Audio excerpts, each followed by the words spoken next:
Halo sahabat Direktori Hukum, di video kali ini aku mau ngebahas bagaimana jika seorang pelamar kerja menggunakan CV palsu. Pemalsuan CV berkaitan dengan pemalsuan surat yang dapat berisiko dijerat dengan hukuman pidana. Ketentuan mengenai CV palsu tersebut dapat dikenakan pasal pemalsuan surat sebagaimana yang diatur di dalam pasal 391 KUHP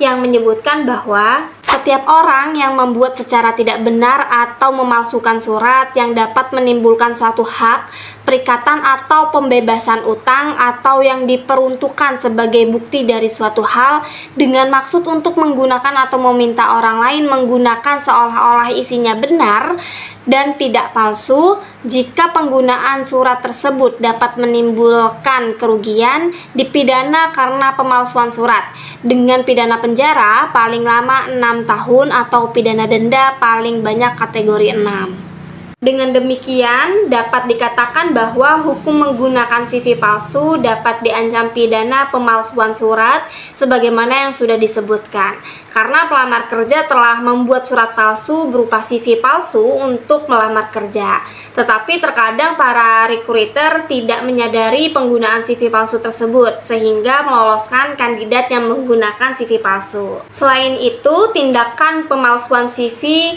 dan berbohong saat wawancara kerja dapat dikategorikan sebagai tindakan perbuatan curang yang sebagaimana diatur di dalam pasal 492 yang menyatakan bahwa setiap orang yang dengan maksud menguntungkan diri sendiri atau orang lain secara melawan hukum dengan memakai nama palsu atau kedudukan palsu, menggunakan tipu muslihat atau rangkaian kata kebohongan, menggerakkan orang supaya menyerahkan suatu barang, memberi utang, membuat pengakuan utang atau menghapus piutang, dipidana karena penipuan dengan pidana penjara paling lama 4 tahun atau pidana denda paling banyak kategori 5. Jadi dari penjelasan yang sudah dijelaskan, maka hukum menggunakan CV palsu dapat dijerat hukuman pidana pemalsuan surat berdasarkan pasal 391 KUHP dengan pidana penjara paling lama 6 tahun. Selain itu, penggunaan CV palsu juga dapat dikategorikan perbuatan curang sebagaimana diatur di dalam pasal 492 KUHP